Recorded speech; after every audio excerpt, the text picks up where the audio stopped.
Hello friends, चलते हैं आप सभी का रवि जी के क्यूज में। दोस्तों, आज हम डिस्कस करने वाले हैं कि बिहार पुलिस कांस्टेबल जी के जीएस का 15 महत्वपूर्ण प्रश्न इस वीडियो में, जो कि आप सभी को हाईएस्ट प्रश्न जो कि 10 सही आना चाहिए। 15 प्रश्न में 10 सही कम से कम आना चाहिए, जिसमें कि जी के और जीएस रहेंगे, प्लस में हिंदी भी रहेंगे।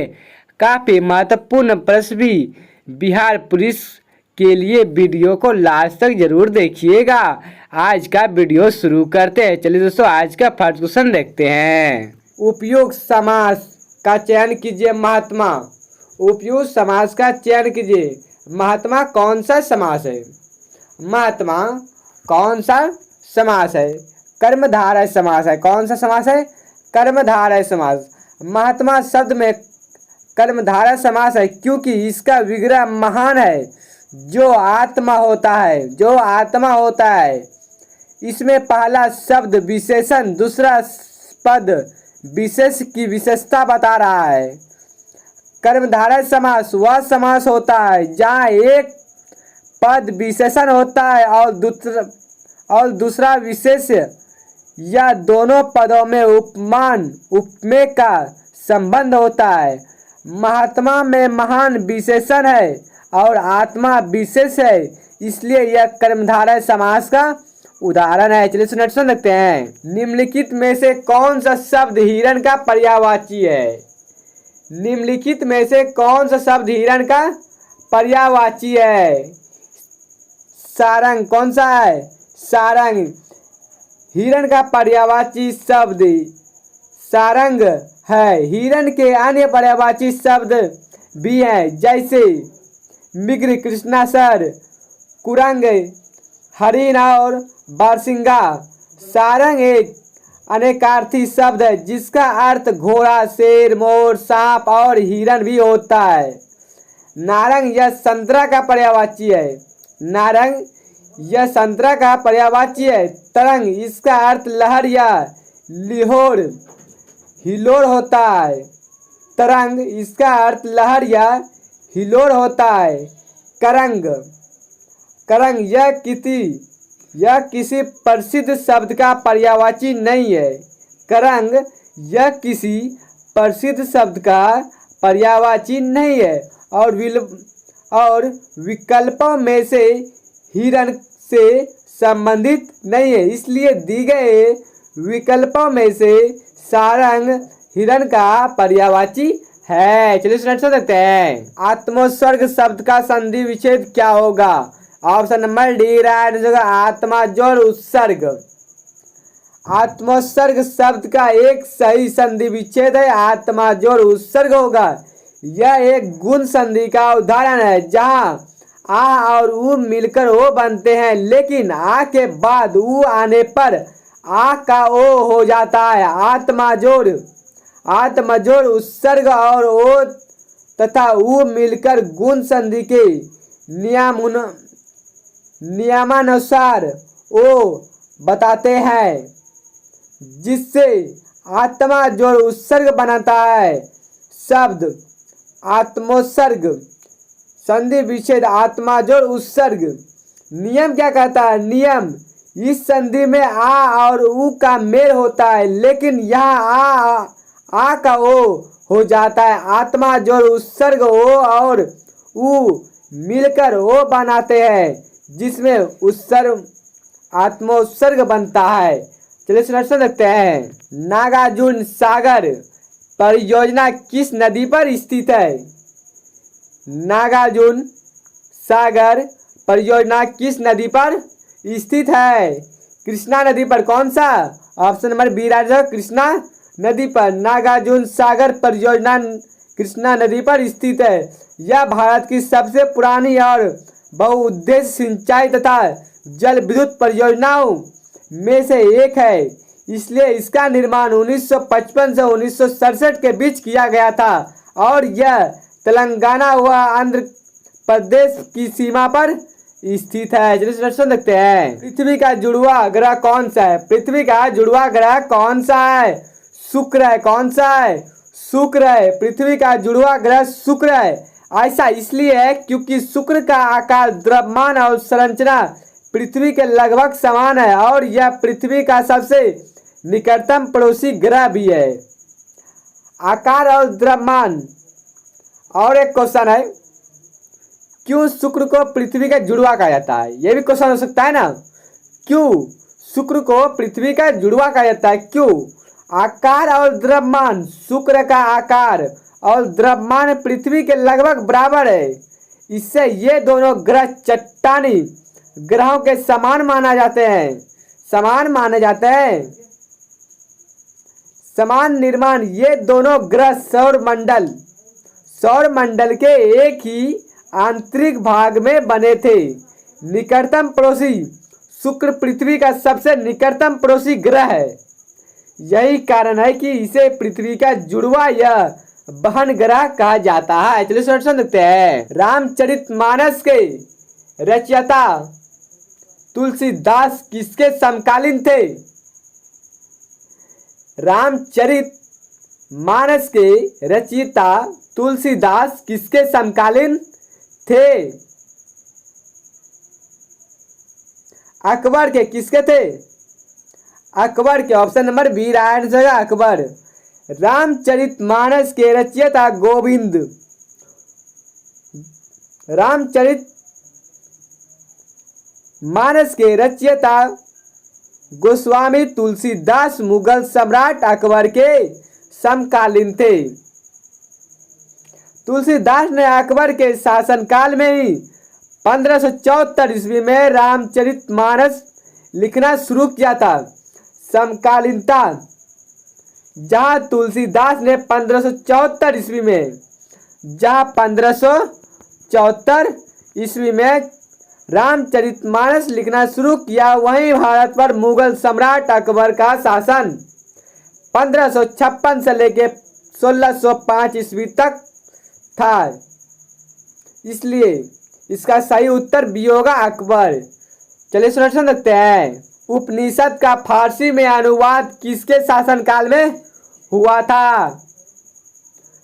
उपनिषद का फारसी में अनुवाद किसके शासनकाल में हुआ था?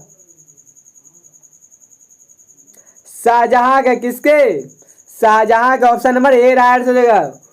उपनिषदों का फारसी में अनुवाद शाहजहां के शासनकाल के दौरान द्वारा सिक्कों के नेतृत्व में हुआ था। दारा सिक्को मुगल सम्राट शाहजहां के सबसे बड़े पुत्र थे और उन्होंने 1657 में 50 से अधिक उपनिषदों का संस्कृत में फारसी के अनुवाद किया, जिसे सिर-ए-अकबर महान रहस्य के नाम से जाना जाता है। इसका विवरण क्या है? शिष्य का नाम क्या था? दार सिको। भाषा परिवर्तन। संस्कृत से फारसी में अनुवाद का शीर्षक सिर-ए-अकबर। शासनकाल। यह कार्य शाहजहां के शासनकाल के दौरान हुआ था, जो द्वारा सिखों के पिता थे। चलिए देखते हैं। 1919 रोलेट एक्ट द्वारा 1919 रोलेट एक्ट किसके लिए प्रसिद्ध था? 1919 रोलेट एक्ट किसके लिए प्रसिद्ध था? संदेश के आधार पर गिरफ्तारी के कारण। संदेश के आधार पर गिरफ्तारी के कारण। क्यों? 1919 का रोलेट एक्ट मुख्य रूप से संदेश के आधार पर गिरफ्तारी के कारण प्रसिद्ध हुआ था, क्योंकि यह भारतीयों को बिना किसी मुकदमे के गिरफ्तार करने और हिरासत में रखने का अधिकार देता था। इस काला कानून को अभिव्यक्ति की स्वतंत्रता का हनन किया, जिसके विरोध में गांधी जी ने रोलेट सत्याग्रह का आह्वान किया और इसी विरोध के चलते जलियांवाला बाग का हत्याकांड हुआ, जो रोलेट एक्ट के विरुद्ध हुए विरोध प्रदर्शन के कारण ही घटित हुआ। चलिए देखते हैं। पानामा नहर किसको जोड़ता है? पानामा नहर किसको जोड़ता है? अटलांटिक और प्रशांत महासागर अटलांटिक और प्रशांत महासागर को जोड़ता है। पनामा नहर अटलांटिक महासागर को प्रशांत महासागर से जोड़ता है। पनामा नहर एक कृत्रिम जलमार्ग है जो पनामा में इस्थमुस संकरे भूमि के टुकड़े के माध्यम से इन दो प्रमुख महासागरों में जोड़ता है। यह नहर अटलांटिक महासागर और प्रशांत महासागर के बीच यात्रा करने वाले जहाज़ों के लिए एक महत्वपूर्ण समुद्री मार्ग है, जिससे यात्रा की दूरी और समय में काफ़ी कमी होती है और नहर वैश्विक व्यापार के लिए एक महत्वपूर्ण कड़ी है और उत्तरी अमेरिका और दक्षिणी अमेरिका के बीच प्राकृतिक विभाजन का भी काम करती है। चलिए सुनते हैं, मुस्लिम लीग का प्रथम अधिवेशन कब हुआ था? 1906 में हुआ था। कब हुआ था? 1906 में। क्यों? मुस्लिम लीग का प्रथम अधिवेशन नहीं बल्कि लीग का स्थापना 1906 में ढाका में हुई थी और इसका पहला अधिवेशन 1907 में कराची में हुआ था। आपके विकल्पों में से 1906 का विकल्प सही है जो स्थापना को दर्शाता है, न कि प्रथम अधिवेशन। स्थापना अखिल भारतीय मुस्लिम लीग की स्थापना 30 दिसंबर 1906 को ढाका में हुई थी। प्रथम अधिवेशन इसका पहला वार्षिक अधिवेशन 19 दिसंबर 1907 को कराची में हुआ था। चलिए सर रखते हैं, भारत में सबसे पहले पंचायती राज व्यवस्था कब लागू हुआ था?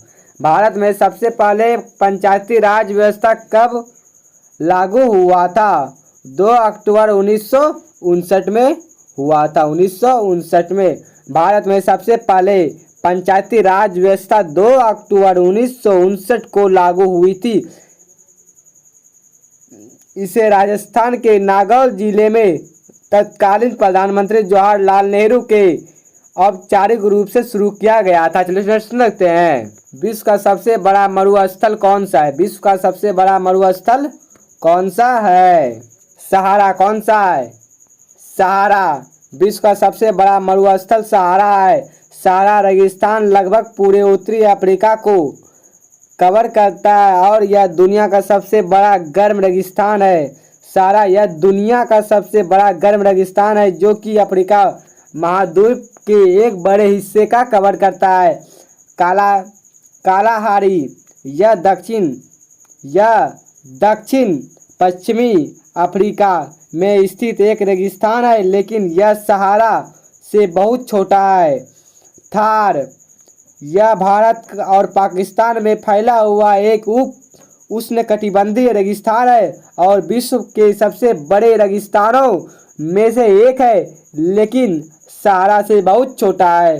गोबी यह चीन और मंगोलिया में स्थित एक ठंडा रेगिस्तान है जो सहारा से आकार में छोटा है। चलिए सिलेक्शन रखते हैं, लाल रक्त कण कहाँ बनता है? लाल रक्त कण कहाँ बनता है? अस्थि मज्जा में। अस्थि मज्जा में कहाँ बनता है? अस्थि मज्जा में। असित मज्जा में। Option number A right answer हो जाएगा। लाल रक्त कण असित मज्जा में बनते हैं। यह वह नरम उत्तक है जो हड्डियों के अंदर पाया जाता है और स्टेम कोशिकाओं से रक्त कोशिकाओं का उत्पादन करता है।